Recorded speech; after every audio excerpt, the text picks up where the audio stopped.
Time to work, soldiers. Hey boys and girls, it's your Uncle Spearfield7 here, and you're watching me go 30-7 on Mutiny Kill Confirmed against a full party of trash-talking turds who are obsessed with their stats, and they spent the previous 3 games camping in a building, beating my team over and over again, calling in their streaks, and never having to leave a 10-foot radius. And so at the beginning of the match, I decided to give them a taste of their own medicine by shamelessly camping for my early streaks. But, you know, that's not my style, so I just decided to play the game normal, and I decided to get off my belly and go hunting. But today I wanted to talk a little bit about Call of Duty culture and an argument that even though it's a flawed game, Ghost perhaps isn't really a game problem, it's a player problem. I mean, I think we can all agree that Call of Duty is very homogenous. It's a very similar game every single year. The negative to this is that with, you know, social networking and thought leadership, you have so-called experts telling you, you know, this gun sucks, this gun's OP, this is the loadout you should use with this gun, and on and on. So you get hundreds of thousands of players literally running the same exact loadouts suggested by, you know, YouTube commentators, message board folks, etc. This isn't really a good or a bad thing, but, you know, when I'm playing these games, I try to try everything because I'm more concerned with what do I enjoy playing with. In recent years, Call of Duty players have begged for something new and different, but when it happens, you know, the response is never positive. Frankly, I think most players just really want the last game that they were really good at.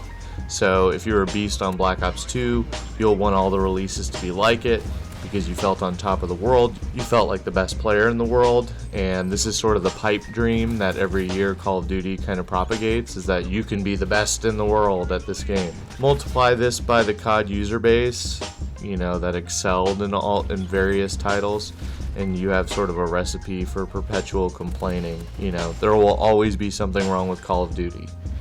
And a lot has been said about Ghosts, particularly in the negative, and I'm gonna admit, the game has its problems, but being a glass half full guy, I saw most of these as challenges to overcome instead of, you know, giving a guilty jury verdict and pouting for a year over it, as so many do. Faster time to kill, work on your reaction time and accuracy.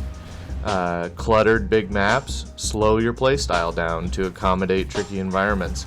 These are all basic things that people can actually work on to improve, but the idea of training yourself to be better, I think, is lost on Ghost players, and it's just sort of like, well, I'm going to find my way to succeed, even though this game hates me, and it's obviously not my fault or my problem, it's the game's fault. I recently picked it up again for the PlayStation 4, and it's quickly taught me that the only way to excel in Ghosts, especially on the PS4, I don't know if it's like this on other systems, it's not about accuracy or gun skill, it's about playing like a female version of Riley the dog early and often.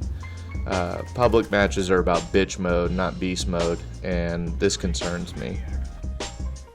The KD is the all-holy stat, and by hook or by crook, good players, I'm putting those in air quotes, are supposed to have good KDs.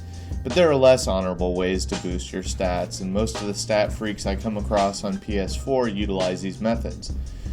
They spawn trap on objective game modes, all objective game modes, camping for streaks with a thermal sight LMG and waiting for your helicopters to puff your stats, playing with full parties of talented or more talented people than you, or simply dashboarding where your precious KD is still on shining display for all to see, but you have a negative win-loss record of something absurd like 0.3.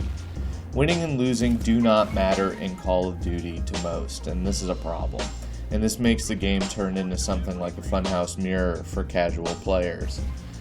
In the past few Call of Duties, objective game modes are basically treated like TDM. Winning and losing does not matter, because you got a good KD.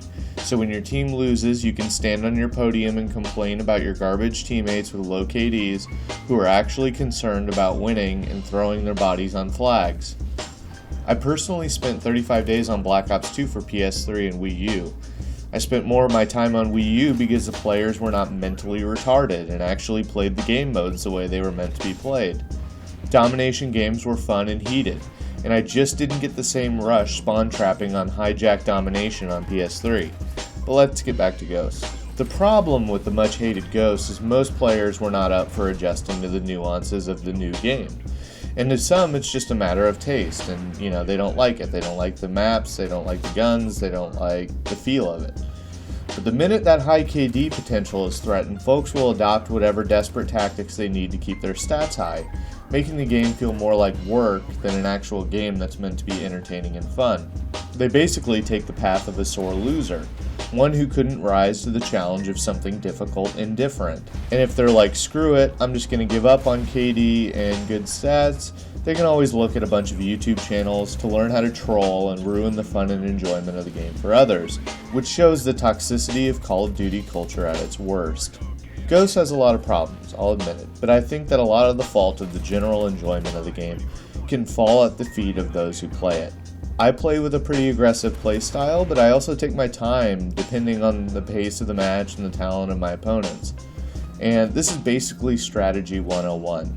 Advanced Warfare's multiplayer reveal is dropping on August 11th, and already message boards are on fire with thoughts about Halo jumping physics, cloaking capabilities, and equipment selection. And you can see in these negative posts already that they're frightened by potential change, though every year they claim to ask for it and crave it. Instead of adjusting to change, they will tear apart the game to its most trolly and cheap to cement themselves as a good player. Ultimately, KD doesn't matter to me because it has no direct correlation with the fun I'm having. I've gone negative and had a great feeling of accomplishment trying to dig out of a hole in massive 6+ KD games that have felt empty and boring. Activision has created a franchise that just works and is fun to play, given you approach it with the open mind that you can adjust and get better with effort. I hope you enjoyed this commentary. If you liked the video, please like and subscribe. I won't be doing commentaries all the time unless I feel I have something to say, but stay tuned for more Ghost gameplays and montages soon. This is Spearfield 7. See you later.